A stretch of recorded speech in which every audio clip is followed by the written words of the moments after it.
Okay. There must be I just created these reports, so I've got something wrong with that line. They did get that info out there. I heard that was coming out. So it's, Yeah, you'll just correct it. I will correct it, yeah. Okay. Yep, it's pulling the wrong number. And then down at the bottom where it shows a balance of $90,094. Kind of bad, it'd be bad optics for them. Let's see, no, that wasn't, that was, It's disappointing. That's why,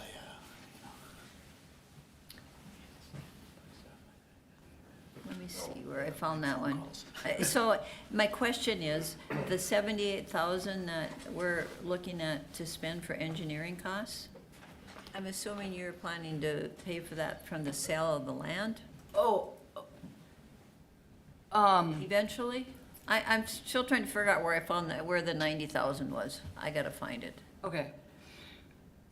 We will talk about the engineering and then we will talk about the land sale because you do have to make a decision about the land sale.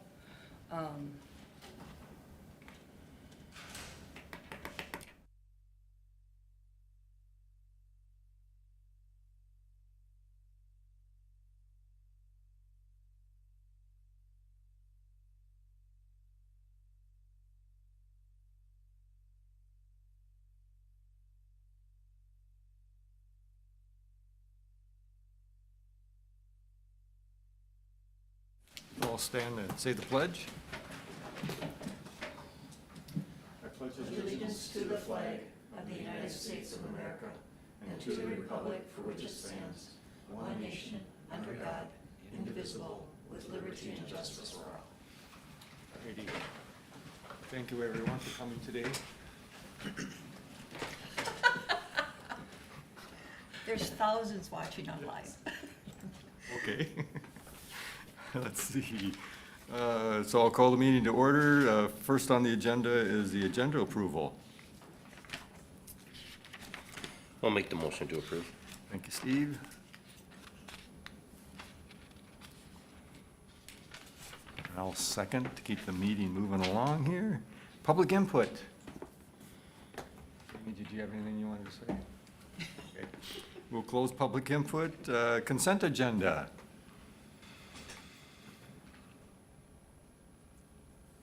And did I get a motion to approve? I'll make the motion.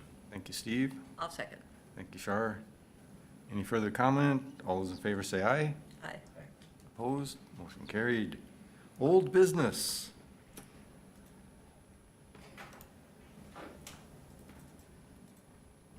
One-on-one improvements in engineering for industrial park. So we've had conversations with Barton Township and related to access for those industrial parcels and the closures of a couple of railroad crossings. And we've gotten a estimate from WSN to do the engineering work for this. We have commitments from MnDOT and the railroad to pay for the improvements. I think we're close to covering the improvements with what the money is that they're contributing. There are some elements of this scope where I'm not entirely sure that, like, in one thing, they want to eliminate the road 315th from 500th. And I don't know that we need to eliminate the road, or we just need to put up the dead end signs, right? The road ends here sign and maintain access. Jeff, can you go down to the map Yep. as you're talking? Because I had questions, just so I understand. I haven't been out there for a while. Yeah, that map right there. The lowest one? No, the one up. So you're talking, okay, so, Let's see if I can get it centered here. So the two X's represent where the crossings would be eliminated on Yep. 315th and 323rd. yep, And then the yellow is the improved crossing on County 101. And this yellow is the continuation, or the connector from County 101 over to 315th. The engineering would also include I'm gonna go down here and show you. It would include this engineering for, this road, but not the building it. You know, nothing's building with this. This is the engineering cost. And we're not intending to build this. We just want to have the engineering so we have the estimate of what that would be when we go to do it. But they're saying that we obliterate the blue and the red here. And that's a cost that we might not need to have if they're okay with just putting up the road end signs and the dead end sign up here off of 500th for both of those. Anyway, I had, So just so I understand this, so where the X's are, that's a dead end, because it's still gonna, there's still gonna be the railroad going through there. the railroad will go through there. Yeah. The crossings will be Yes. eliminated. Yeah, The okay. roads will dead end on the north side of the tracks. Yep, okay. And then the road 315th will connect to 101 at this corner instead of just below the X, just above Fardin Town Hall. This yellow connecting road is the one where we get from here to here. Yep, And there's- okay, thank you. There's only one or two driveways on 323rd. And this yet needs to be vetted with public, and when we agree to pay WSN to do the engineering and get this project on the schedule, then they'll do the public process with Fardin Township relative to that. And That was gonna be my comment, is that I'd like to hear what the township and the township people feel about Yep. eliminating, because I feel too, I don't think it's a cost we need to incur. But I do think about, 325 or whatever, there's the Bowman Lake Road. With that being a dead end, I just wonder what kind of activities would go on in that area if we didn't eliminate the road. What does it go to? At that point, it would go nowhere. It would come off of 500th down to a barricade. Yeah.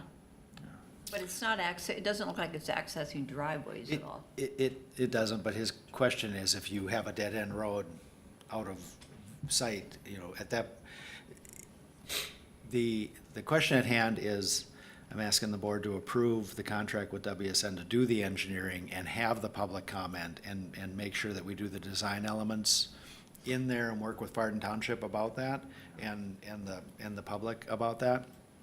Andrea looked at this proposal and said that this is in line. This would be paid out of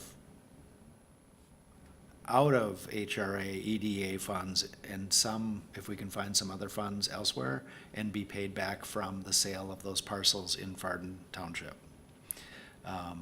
This is the cost that we don't have covered with the commitment from MnDOT and from BNSF. The construction costs were largely covered. This we're not. So we're asking to spend this out of current EDA funds. And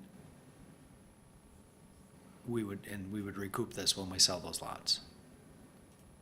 Did we need to get more than one bid? We do not. Just a quick refresher on the purchasing. Professional services do not need to be bid. Okay. And we were working with WSN. We already did pick them for a scope of this project. This Yeah, is just the yeah. next scope of this project. So it is just a negotiated price with them to continue for the next scope of, and professional services are excluded from competitive bid requirements. Great, thank you. Oftentimes, we do an RFP.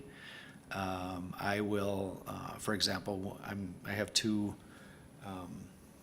realtors to call up in Bemidji to talk about the marketing of those lots up there. And I want to talk to two of them to see which one of them is going to give us the best deal on closing if they get to represent those lots, and to give us some idea what they think the market is. But we chose a surveyor for professional services based off our previous work with him and work with him in this area and on this project. So we're not selecting another one, we're just continuing the work with them, so. Okay. We often do an RFP if it's something new, and we, like Deep Lake Park, when we sign up for the next phase, we just approve a contract with SRF because we chose them at the beginning to start working through this process. Thank you. So the continuing conversation that you've had with people at the township, or at the meetings at the township level, what they have been, what's been suggested there so far with the roads has been met with favorably? I think the conversation about the roads and the closings and the improvement of the crossing was a very productive meeting. Their skepticism is still about what's gonna end up being developed in the industrial park. Yeah, but the road thing there, I think there's very little pushback on this. I think there'll be interested participants when we have a conversation about, do we obliterate or do we just deadhead this one? Yep. Or what do we do with 323rd versus 315th? I think there will be a lively conversation, but I think if it's just focused on the crossings and the road design, it'll be an easy conversation for WSN. I think the new road, if you want to call it that, will connect the 101 to 315, the golden colored road there. I know the landowner to the south has some concerns. A recently built home there, I'd say within the last few years. You know, I know they were really concerned that if there was heavy truck traffic always taking that route, going back to the industrial park, stuff like that. And otherwise, I don't know about, you know, that directly affects them. right, You know, yep, so I can understand their concerns, and I would have the same concerns. yep, Is 315th gravel? Yeah, yes.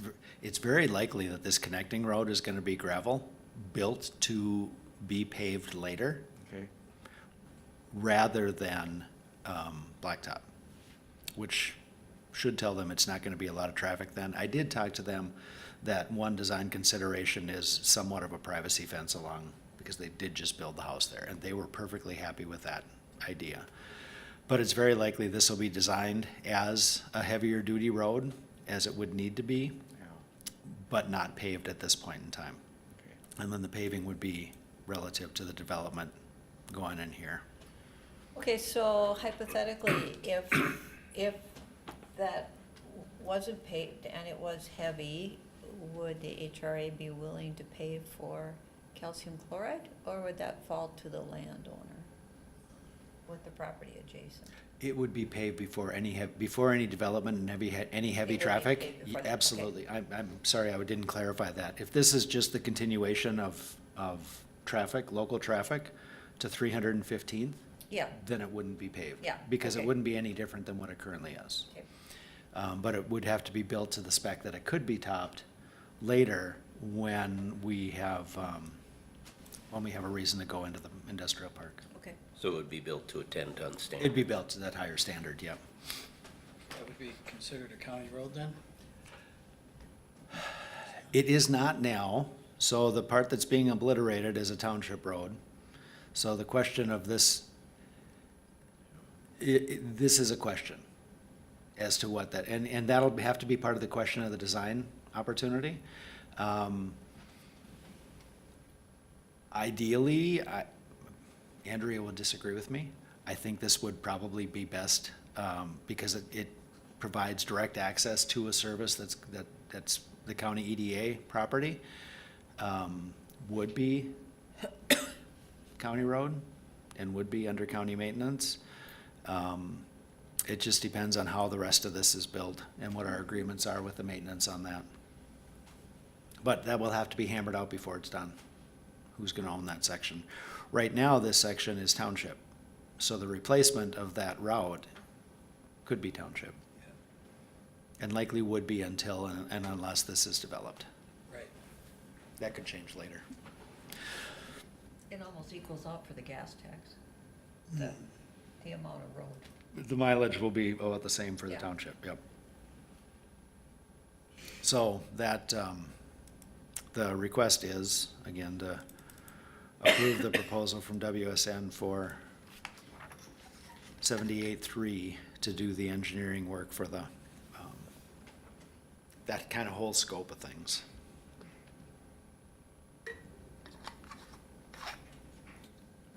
Alrighty. If there's no further discussion, somebody wants to make a motion? One move. Thank you, David. I'll second. Thank you, Shar. Any further discussion? All those in favor say aye. Aye. Opposed? Motion carried. Thank you. New business, opportunity zone designation.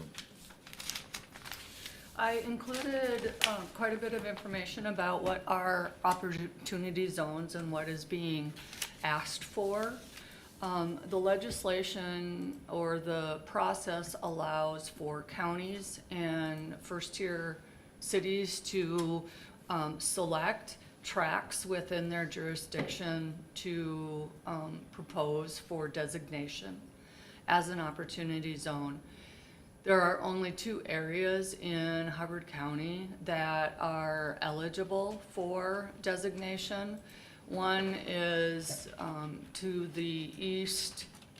It's not really defined by any community. It's just kind of this area that's, I think it probably overlaps with the reservation boundary. And then the other one is the city of Park Rapids. In the work that I've done, the suggestion is to governors to create a list of properties that have high potential for development and utilization of opportunity funds. Based on that, Park Rapids does, or the census tract, which also is exactly the limits of Park Rapids, has the ability to have a strong case for designation. The process requires that an application or a nomination be sent to deed in the governor's office for review before the end of June. I have been working on the verbiage related to Park Rapids. The formal sort of application has to be signed by the authorized individual, and so it could be myself on behalf of the HRA, it could be Jeff on behalf of, as the secretary, or we could push that also to the county board as long as there's a meeting before June 30th to submit. And so I just wanted to answer any questions about what an opportunity zone is, what it can do for us, if you are supportive of nominating the one track that makes sense for designation, and then who you'd like to sign or see sign on behalf of the county. So you say there's 2 potential areas, Park Rapids, and then, I'm guessing up like in Fardin Township, maybe? No, Hartley? it's actually along Highway 34. I think it's, it does not include, Akeley. It for sure does not include Nevis. I think it's like just barely Akeley and then sort of off over that way. There didn't appear to be really any, community area So within there. We have 2 potentials and we can only pick one? Okay. No, you can rate both of them, Okay. as 1 and 2. The first time that designations were made, that was a lot more amorphous. Now that this legislation is permanent, they're spending a lot more time on what makes good census tracts for opportunity zones for this 2.0.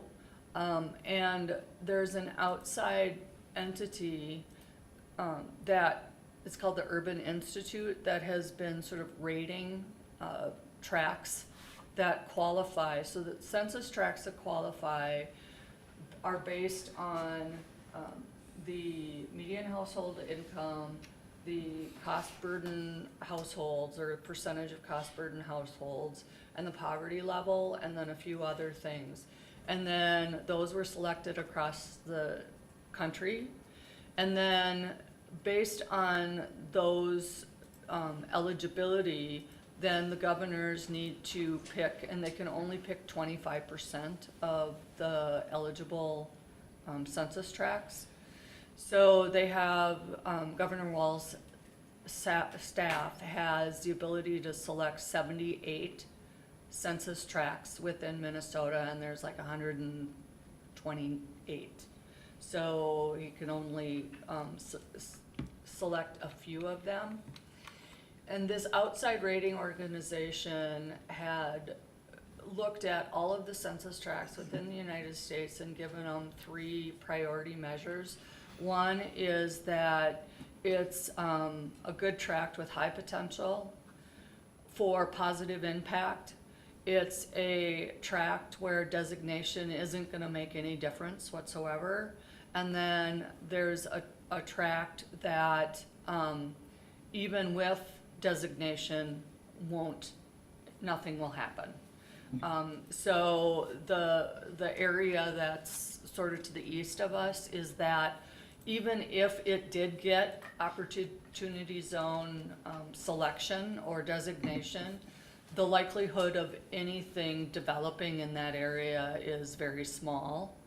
On the other hand, the Park Rapids tract is that the opportunity zone is likely to have a high positive impact in that the utilization of the fund could really additionally incur development that may not otherwise occur but for the opportunity zone designation.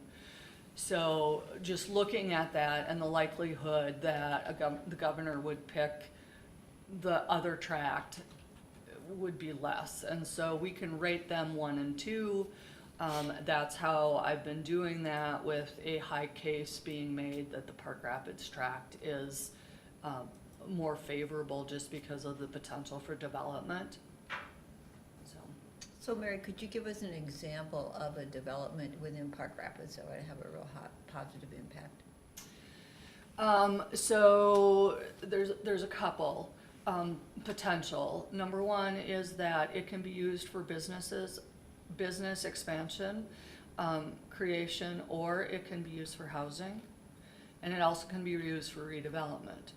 So if there was a specific site within the city limits that was prime for redevelopment, it could attract investors that would help to mitigate some of the overall costs to really pull a redevelopment project off.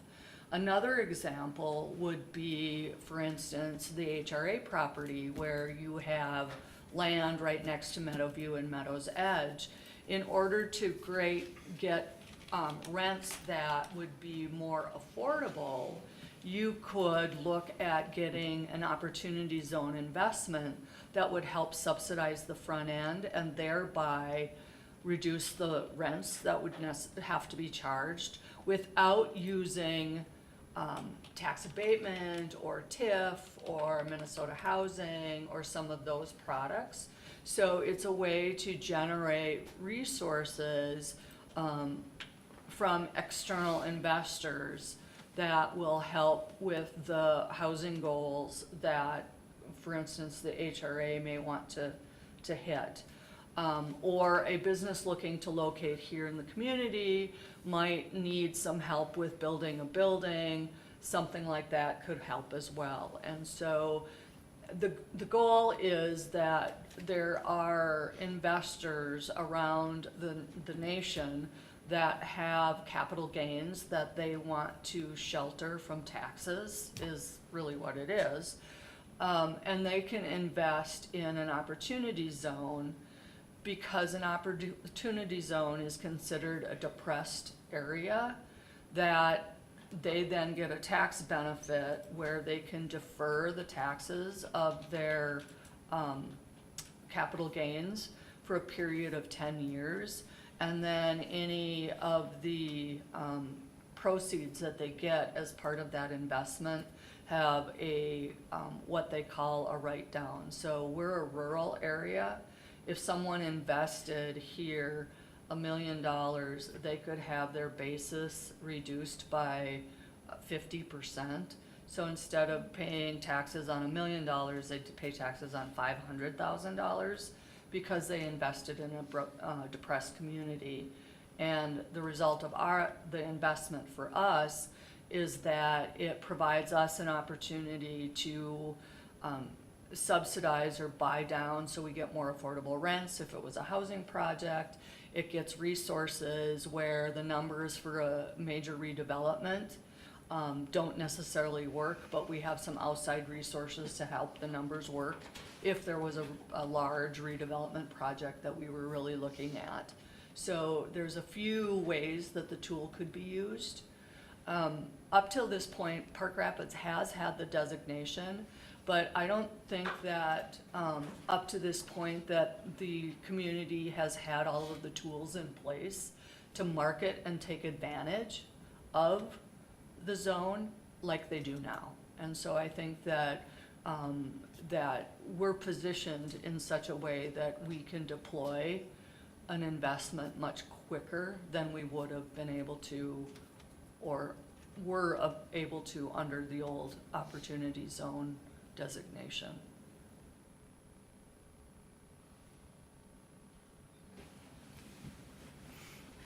Board's wishes?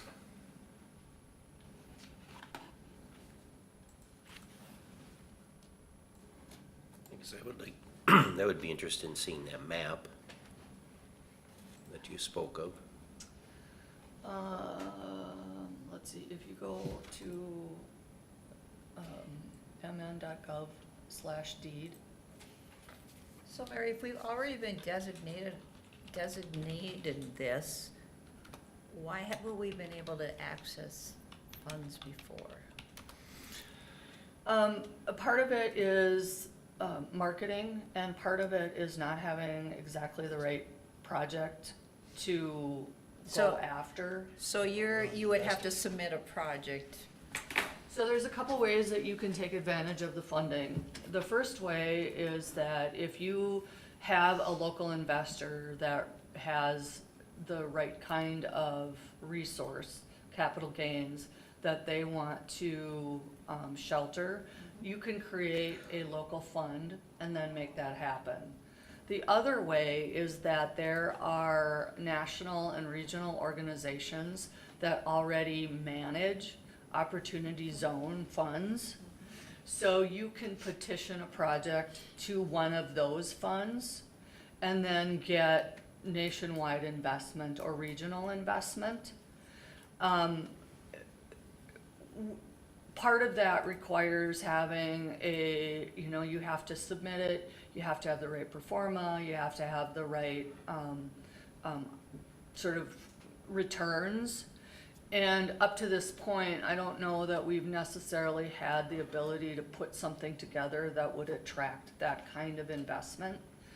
Over the last few years, we've been really diligent about looking at and identifying opportunities and really being thoughtful about the land that we have available, which then number two sort of makes it more of an advantage.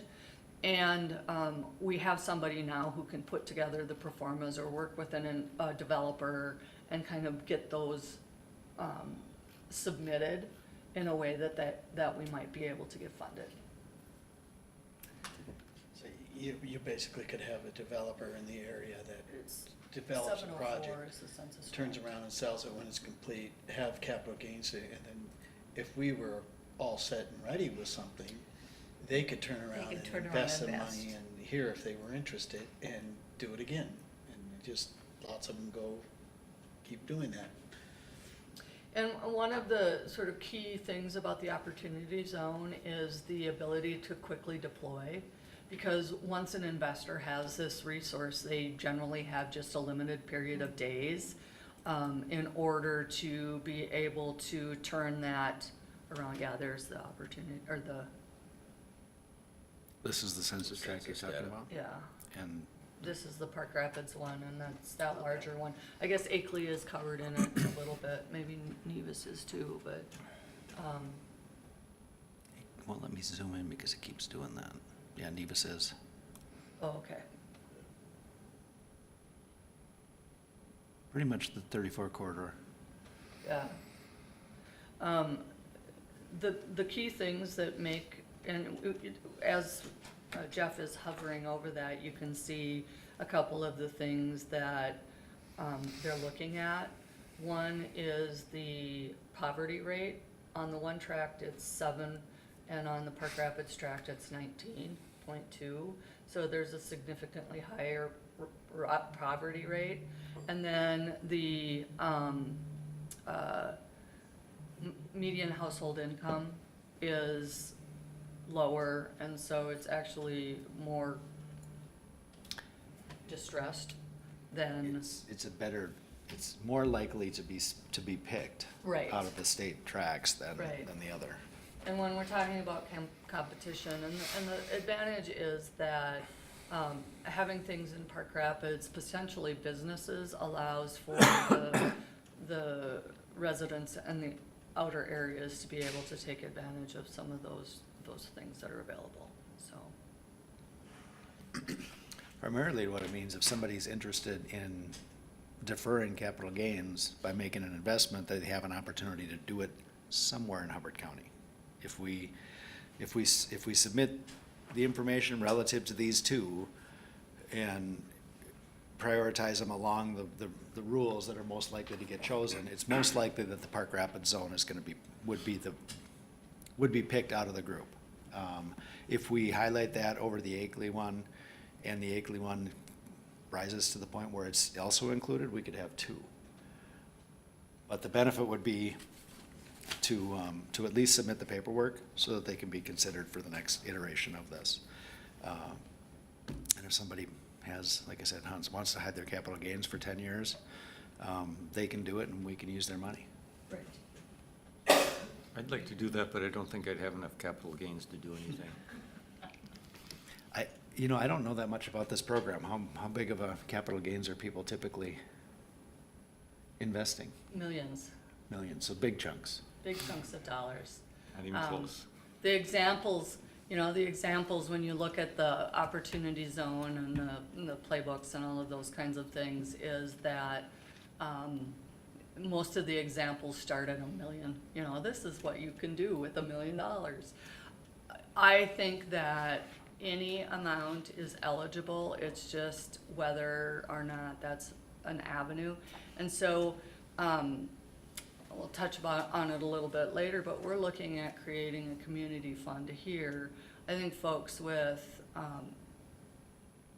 that have lower dollar amounts are gonna be more interested in local opportunities than necessarily getting into a large conglomerate of investors. So, I don't know that we're wholly targeting local investors for the fund. We could, and we could create our own, but it's generally gonna be these large ones. But we do regularly have developers asking if we participate in this. So the developers that are savvy, they know that this is an opportunity. Yeah, I recall going through a couple communities that had signs, you're in entering an opportunity zone, and I was kind of always a little curious about what it meant. I know it was incentive driven, but, yeah, it's, of course, selfishly, I would like to see the Akeley-Nevis one rise to the top. That's the area I represent, so. Right. So if we made a motion for 1 and 2, but in the meantime, we had projects from both, and the 2 rows we could, it's not saying that we have to do something in Park Rapids first. Right. And we're not the ones that choose. Right. Anyway. Right. And given, statistically how many eligible tracts there are within Minnesota, and the fact that they have 78 to choose from, having 1 in Hubbard County as opposed to none is probably better for us. So, keeping both on the list, but really making a case for one that we think has a better likelihood of being selected. And it's not that that area isn't important and that we aren't gonna do anything to help that area. It's just the likelihood of them making all the checks is less than the Park Rapids tract. So That poverty rate's gonna be a big factor. Yeah. if we did something either in Park Rapids, or I'm just gonna use Akeley as an example, would the city council have to approve? No. Okay. I mean, you're talking double the poverty rate in the Park Rapids one than you are. Yeah. It's gonna be much more competitive. Totally. It depends on how far, we could submit them both, but we'd have to prioritize the one that we think is the better bet. And that is the number that's gonna single it out. The median family income and the poverty rate are the two things that are gonna make that rise to the level. Yep. I do think there's an opportunity to do some marketing to local people to invest. So if a local person, let's say you started a fund, and a local person can invest in the fund, just by investing in the fund, they would defer their capital gains for 10 years, whether those funds They get have- used or not? No, they have, so they invest in the fund, and then the fund has a certain number of days to deploy, or Yeah. months or whatever, to deploy that investment into an eligible activity. So part of the struggle with opportunity zones, I think from historically for us, is that it represents something that has to be deployed fairly quickly. So you have to kind of have some stuff in the pipeline Ready to that go. you know is locked and loaded, or pretty close to being locked and loaded, so that you can respond when these capital gains start occurring. So from our perspective, you know, ideally, it would have been the industrial park in Fardin Township would have been one, because then we would have been able to make the claims of that. That isn't. But we do have several projects in this area that are sort of in the pipeline or stewing, or shovel-ready land. You know, the HRA has shovel-ready land that you could do housing development in as soon as we got a developer. Or if you wanted to develop yourself, you could make a case to get the opportunity zone funds right away. And then what happens is you propose a project, and then investors, you can make a pitch, and then investors will choose to buy into that. And so, What's a timeline to deploy the money usually from the fund? How much time do you have? I think I'm not sure what yeah. 100 and, You have to invest eligible capital, 180 days. no, you have to invest eligible capital gains within 180 days. and then it has to start within like 30 days, 30-month. 30 months, Yeah, 30 months. So the project, you do have some development time, but you have to have some idea of, is this project or this project or this project, good projects just waiting for funding? So do you have to deploy just a portion of the money within the 180 days? The fund must deploy, no.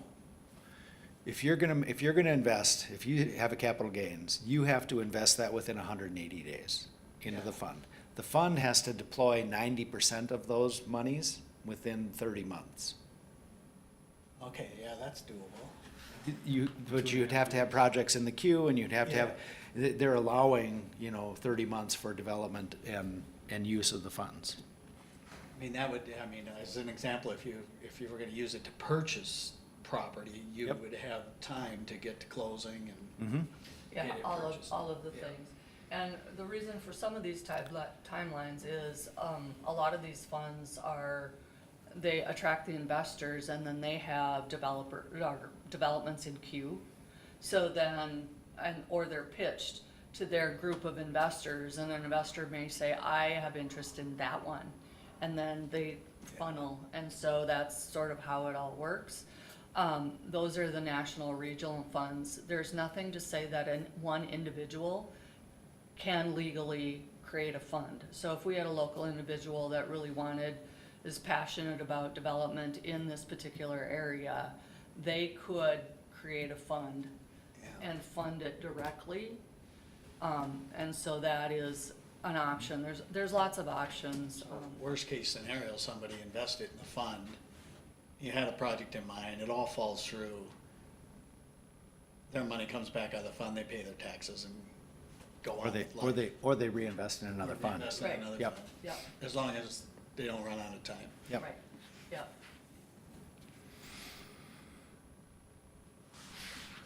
Okay, so you're wanting a motion to designate and then move forward with the application? Yeah, so who do you want to sign, designate 1 and 2, and then who do you want to submit the request on the county's behalf? EDA, I would think makes so, sense. yeah. Are you supportive of EDA? And I would support Park Rapids as 1 and the other tract as 2. Yeah, I'd second that.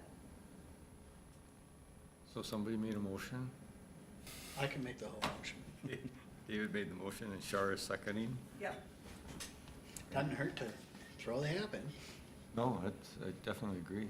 Mm-hmm. And I'd like to, of course, help out all of Hubbard County, so I'd like to see number 2 slide in there too, but. Yeah, it'd be nice if you got both. Yeah, Yeah. We hope it does. that'd be a bonus, you know, out of 78, I mean, so it seems like there's a chance, so you're saying there's a chance. Right? So the motion is exactly what Mary's asking for, is to complete the application, submit it on behalf of the EDA, designate 1 and 2 Park Rapids and the other 1, and she can sign off on it. Yep. Alrighty. If there's no further discussion, all those in favor say aye. Aye. Opposed? Motion carried. Thank you.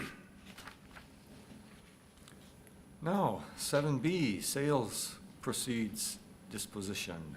Yes, so for the, commercial property that was sold, the group of banks, when both Meadowview and Meadows Edge were constructed, also took a lien against the commercial property, which, I guess I didn't necessarily know, but, that's neither here nor there. But now that we've sold the property, the bank, we need to make a decision about how we want to just, get the proceeds from them, for that loan. Because of the timing of when the closing was and this meeting, I did ask them to just do number 4. So I had them create a bank-controlled savings account, because they needed to do something with them, and so those, funds are sitting there right now. Moving forward, though, you can continue to do that, and then really it sort of reserves those for improvements, or you could look at one of the other options. The challenge with the third option, to get all of the resources, is that they would require that we have a full appraisal done to make sure that the value of those 2 apartment buildings are sufficient to cover the remaining debt. And those appraisals are about $3,500. So it just seemed like, while it is an option, I don't know that it's a particularly good one, because it's gonna cause you to spend quite a bit of money in order to decide to get money back. So really, number 1 and 2 are a little bit of the better option, and then, or 4 is something if that you really wanna do. The, numbers are there, the payoff that was sent based on the HUD, which was the actual closing, was that 62,000. The sale was 88,000, but we received the earnest money directly. So, if we did the number 2 option, we have already about the 30% at 17,000. And then the bank would then just use that 62 to split it between the 2 loans at a 45 or 55%.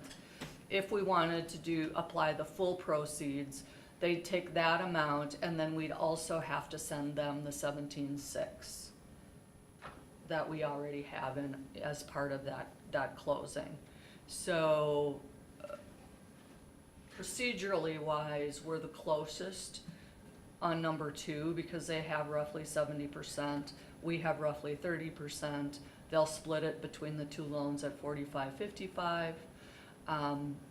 The fourth one, would be that we'll just leave that 62,000 in the controlled. We can, take the 17.6 or put it back in, send them a check.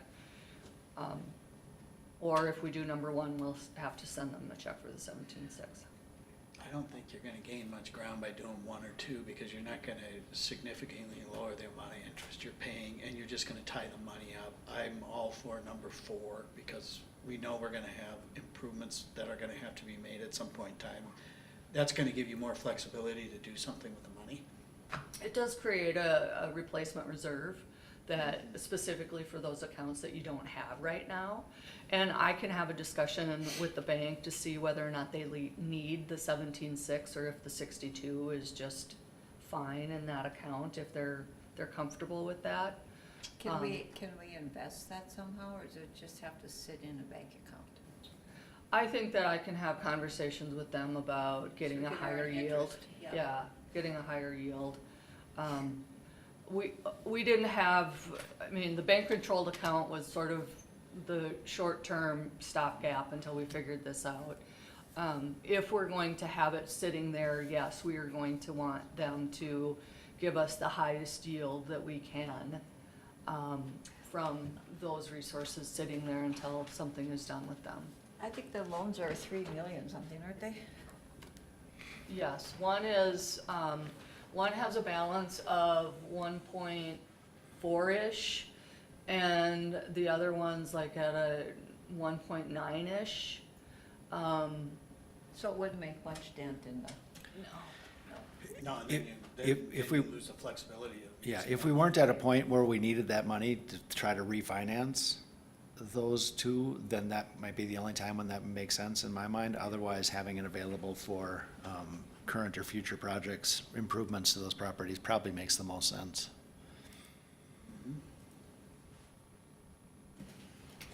And this is all a result of those parcels not being split before construction was done, so. want to make a motion, Dave?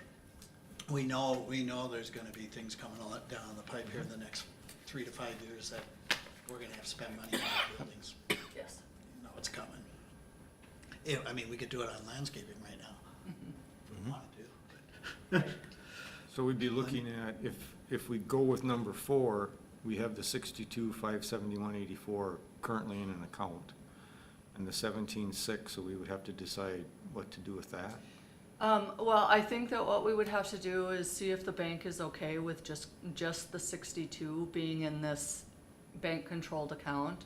The expectation is that we keep improving the asset, so we're not degrading the asset, so that their loan is still fully collateralized. And whether or not they're comfortable with the 62, which I think they are, unless you want to put the 17.6 in there as well, just to have a larger fund to sort of hang on to, that would be a decision for you as a board, whether or not you, in addition, want to put that in there, or if you want to just leave it where it's at in your general fund. I know on a personal level, I would probably go with number one, but that's just the way I am. I like to pay off debt.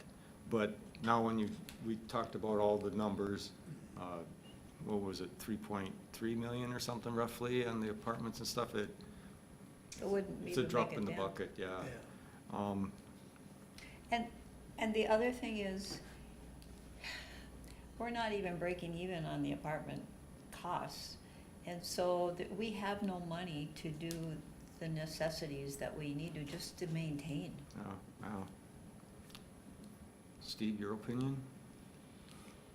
Well, I'm of the same mindset that you are, paying it off is the best option, but I think when we did look at all these numbers and knowing that, we're barely covering ourselves to begin with the two structures, that it would be mindful to have money set aside, because truly, like you said, we're not gaining a whole lot if we place that on the principal. It really isn't And it's gonna gonna be- make that much of a difference. It's gonna be harder to find that money in 2 or 3 years when you're gonna need it to. Yeah, if it repair was, some if stuff. it was 300,000, I'd probably have a different opinion. Yeah. That's- Right. Yeah. Right, Good I point. know it's- It's like prepaying your last payment on your car loan.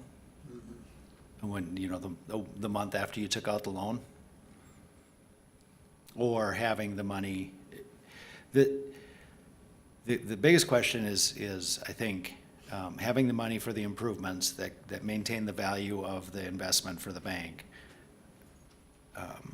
means that the next time we have a need to improve facilities, garages, you know, the parking area, whatever it is, we would have that. The biggest question is, do you want the 17.6 that we've collected already, do you want that to go into that fund as well? Or if they don't require it, that basically releases it to general spending at your control for other EDA, HRA. It would just stay in the checkbook for use in the balance sheet for use for They'll relate other it, current. release it back to the HRA, we paid it originally, I'd fine with that. If not, put it in the fund with the other stuff. Okay. So If that's, that's money HRA put out. I just don't wanna lose track of anything. That's the biggest thing. I don't want it to just go into the general account and then it gets spent. Well, okay, now we're 17.6 short, you know, okay, well, you know, I don't wanna get into that. You know, it's easy to spend money, but it's hard to bring it in. So we can, you know, to really truly prevent that from happening, we can just put that over there whether or not the bank wants it, and then it's there. And it would be on your balance sheet as a restricted account. So it would show up and the balance would always show up as a restricted account. So you'd know what the balance is of that when you look at the financial statements. and that the wording that gets me is, on number 4, there's a bank-controlled savings. So they control it or we control it? That's the restriction portion. It's an account in the HRA's name, but it's restricted to the use for improving those properties. So when you authorize a project where you want to spend those funds, you have to demonstrate to them that it's for the appropriate use, and then they'll release the funds. It is bank controlled just in the amount of restriction. Okay. They can't willy-nilly spend it or decide anything. They just, it's really to make sure that we continue to use it to maintain the asset. Campaign management with it. Okay, yeah, that was my thought. Okay, we wanted to take some money out and the bank says no.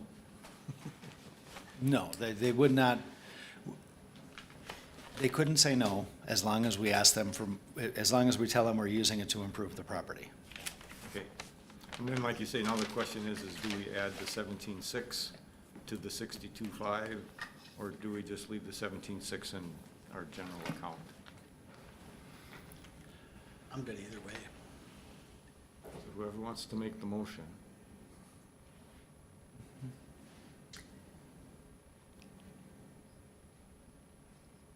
Do we need the 17.6 in our general fund to cover expenses to develop anything in Varden Township and then pay that back?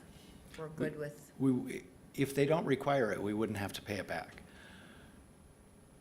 no, I'm talking about, do we need the money? Do we need the money now, and if we used it now when we sold the property, we would pay it back to ourselves and designate it? I want the funds, actually, Cash flow? I like all the funds to try fix up what needs to be done at Meadows View and Meadows Edge. However, if we need this 17.6 just for cash flow now, Then- okay, then I would like all the funds to go into that account. That's my motion. Okay. I'll second. Shar, thank you, Shar, thank you, David. Is there any further discussion? All those in favor say aye. Right. Aye. Opposed? Motion carried. Thank you. Now we have the director. Okay, I have a couple of things. First of all, last month we talked about the community stabilization grant program that would allow for rehabilitation of property with the goal of home ownership. And I wanted the idea that I could go ahead with it I sent out the program information and then did some more research, and Minnesota Housing limited the communities that are eligible to do the program to only Park Rapids, which is not what our intention was. It was actually just the reverse, so that we could serve with some rehabilitation projects outside of that. So I did not prepare an application. It's due on the 23rd. I still could, but I think it was, since it was so restrictive, that it doesn't really pay to do that, because that's not what our intention was. So, if that's okay, now it falls on me to find another source to do those things outside of the other areas of the county that need that kind of activity, so. The second thing, I was just at a MAPSED meeting next week, which is the Minnesota, County Economic Development Planner people. Anyway, whatever it is. Anyway, there was two things that I thought were very interesting to share. One of them, the meeting was actually in Faribault, and that city had recently had a housing study, and one of the points of data is that in the 25 to 34-year-old age cohort, there is very little interest in homeownership. Which I think is something that we've kind of acknowledged, but the study actually had that as one of their finding, that age cohort has very little interest in homeownership.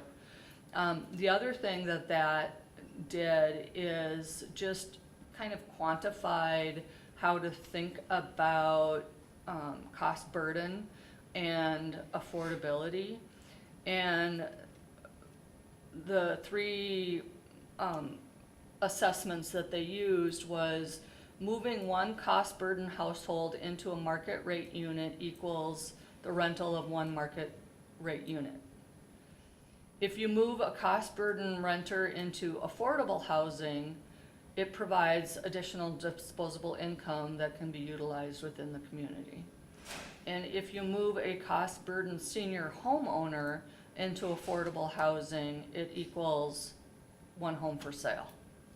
So we had talked a little bit about that move over housing, and it just, I think it was a interesting way of sort of thinking about the benefit of having rents that are more affordable to the folks in our, not necessarily income restricted, but affordable or workforce housing is important, because there are benefits to the rest of the community for those things.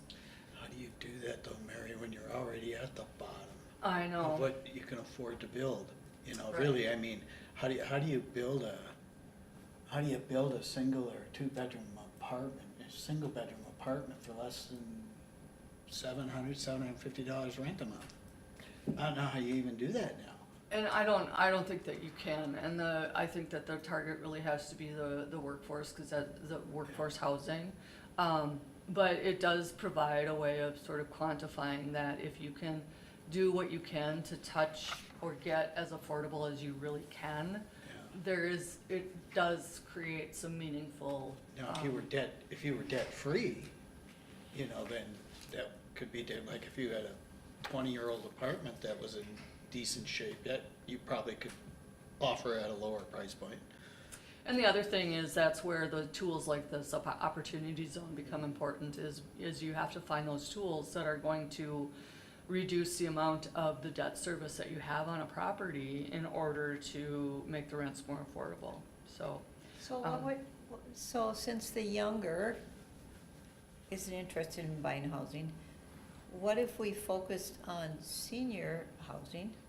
Because we already know that's a need. And that would free up houses for those people in their, 35 to 55 that possibly have children, so they're gonna want a 3 or 4 bedroom house. Right. I would caution you though regarding that survey, unless you see how that question was phrased to the young people. You know, depending how that question was asked, they may be of the attitude that they just can't afford it anyhow, and so they're just giving that blanket statement, even though And I was thinking they more may of wanna own that a they could house, be but mobile. they just don't think Yeah, it's possible. that's a good point. There's lots of, I don't know it how was it's just, phrased, you know, but- sort of an interesting, thing, and I think that there's, all of these things, and I keep saying that the board should take some time to sort of think about, what the plans are, or what the priorities are for the next couple of years, and these are just sort of little pieces of information to store in the back of your mind. The other thing is that we had the president of South Central College there who did a presentation on workforce development and the impact of AI on that. And she had some sort of really interesting perspectives, is that the soft skills, what we used to call the soft skills, are now being called the durable skills, and those are the critical thinking, judgment, ability to communicate, and problem solving are never going to be replaced by AI. So those things are still as important as they always have been. They are finding that as students are entering college, they are looking for careers that are either AI proof or AI resistant. So they have been having sort of a little bit of a shift into things that they don't have to go to school and then find that the career that they were going to pursue is no longer in existence because AI has taken it away. And then the other thing is that she highlighted that education and workforce training is no longer a limited kind of thing, one and done, you get your degree and you're done. It is now more than ever a lifetime of upskilling, that people are going to really be required over the long term to continue to upskill in order to maintain employment. And then there's a shift that, it's a shift from degrees to capabilities that are being backed up by certificates or micro credentials. So it's really a shift in the way that people think about education and learning and lifelong learning and some of those. And this is something I think for us to think about as an economic development organization, is that the lack of access to AI skills will create and expand equity gaps. So those cohorts of individuals who are not able to access upskilling regarding AI will have their equity gaps, the risk having the equity gap get larger or more impacted. So it will either create or expand the equity gap for populations that are not able to access the resources for upskilling. And I just read an article this morning that teachers are saying already AI is hindering critical thinking skills in elementary through high school students. So I thought that was interesting. Very interesting. So, and then the last thing that I have to talk about is, as you know, we've been working with a group of community visioning folks that call themselves Heartland Lakes United, and they've been having a lot of conversations about quality of place, creation of a community fund, how to enhance the visitability, and attraction for long-term of the broader community. And the question came back on the forefront about the status of the lodging tax. and whether or not now is the time to really take that off of the table. It was tabled some time ago, and is now the time to take it off the table and have the discussion that needs to happen. Right now, Hubbard County is in a position to be able to move that forward without legislative authority, because it's sitting there waiting for the vote, yes or no. It would be too bad if the reason that we couldn't move it forward is because the time frame expired, as opposed to us making a deliberate decision, yes or no. We have been having quite a bit of conversations about roles of organizations within the community and how we see ourselves and what we really need. The chamber has really identified as being that destination marketer. So in other words, they're telling the story.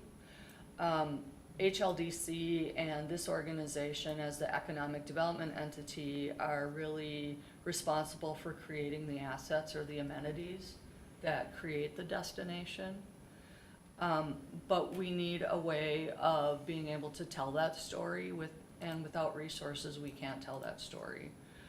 Tourism is the front door for people, but it's not, the marketing of that is not that different than resident recruitment. And so it's really, it's really a tool that we likely are going to need.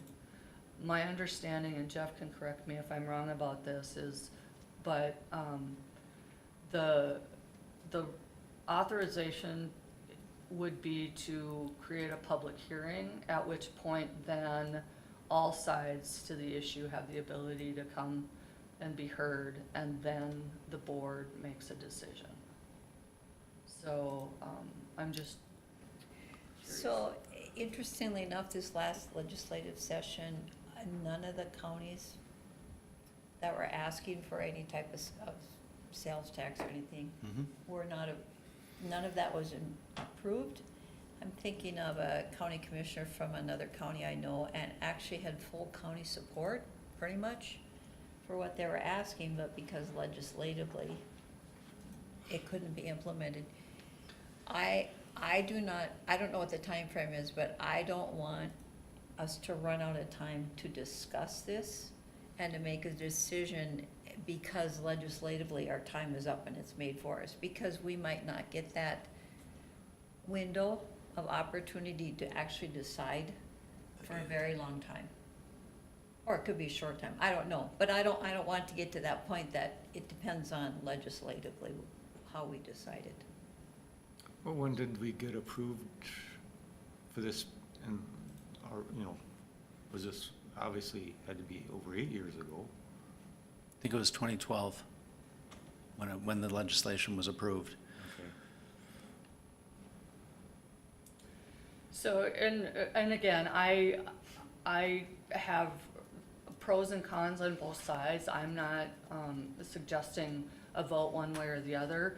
My impetus is more along the lines of we should have the opportunity to decide for ourselves, as opposed to, there was a reason back in 2012 that it was brought forward. At that time, the legislature agreed to it.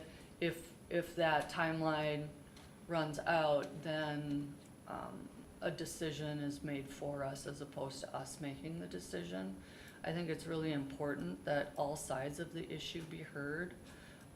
And I think that it is important that everybody has an opportunity, which is really at that public hearing level.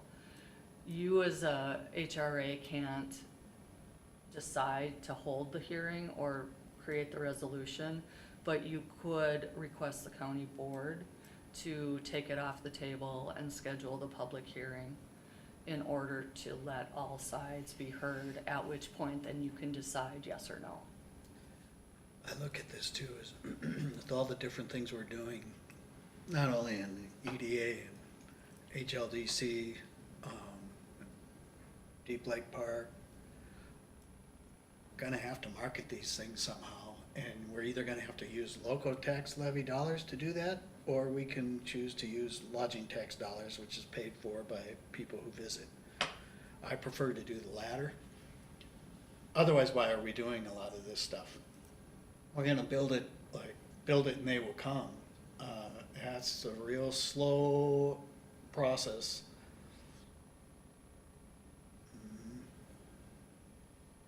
So, again, this was not meant for you to necessarily have a decision about it. It's really, the question is, based on the work that I'm doing, I think it's time to have the discussion and let everybody, sort of give the pros and cons with which the county board then can ultimately decide. But unless somebody sort of asks them to move forward, and with your role as the EDA, I thought it might make sense for you to request them to go ahead and schedule the hearing.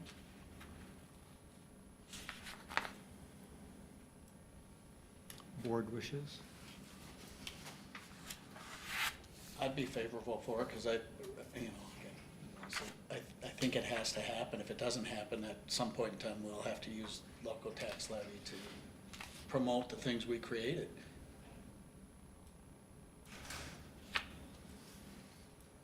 Well, I just had discussions last night about this. I want everybody's voice to be heard, and I think right now, the primary voices that are coming forward are strong in what they believe in, but I don't think we're getting the whole big picture. So I guess I wouldn't object to a public hearing. I just wanna, it's gonna be a careful decision, I think, is gonna have to be made. And it's not gonna be, I guess, an easy decision either, but if we don't hear the voices, we can't make an informed decision. I would remind and say that the way the legislation is written, what that means is the board would authorize a resolution establishing the tax and determining to set the date for a public hearing. After the public hearing, the board has the authority to take no action, to establish the tax at the full amount that's allowed, or anything in between. But the resolution for the public hearing includes, it is the intent of the board to establish the tax as authorized by the 2012 legislation upon scheduling and holding of the public hearing. And that's the way that it has to be written, because that's how the legislation is written. And you all and the rest of us will need to know that as soon as that is published, we're gonna get a lot of comments again.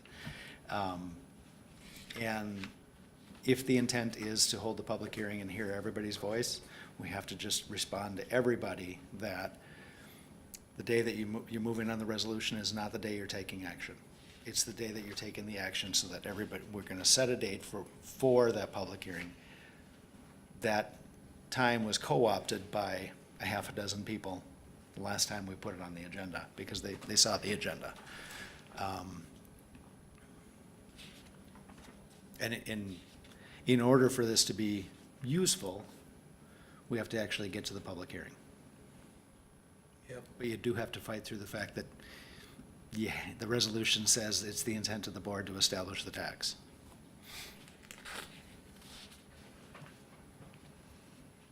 Well, I would agree with Steve that I would like to hear from many people.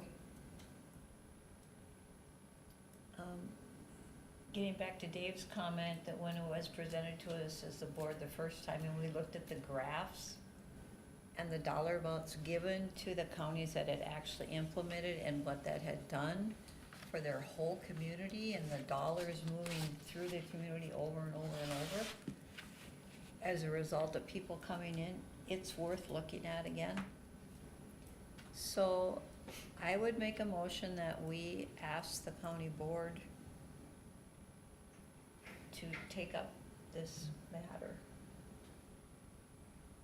Set a public hearing. And set a public hearing, yep. Because at the county board, we can vote pro, you know, for or against. And I would ask that we would have a full board, so whenever Tom comes back, I wouldn't want it on the agenda before then. He'll be back next week. Okay.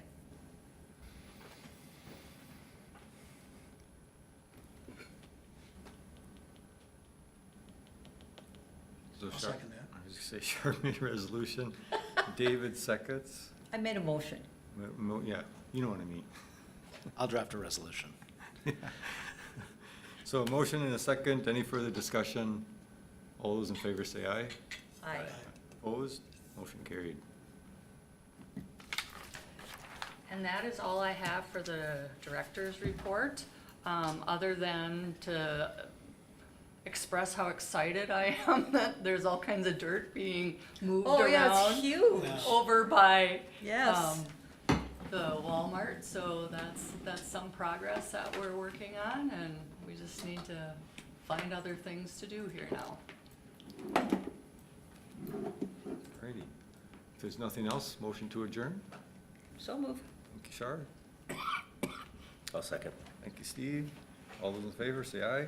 I, Aye. We are adjourned. Thank you, everyone.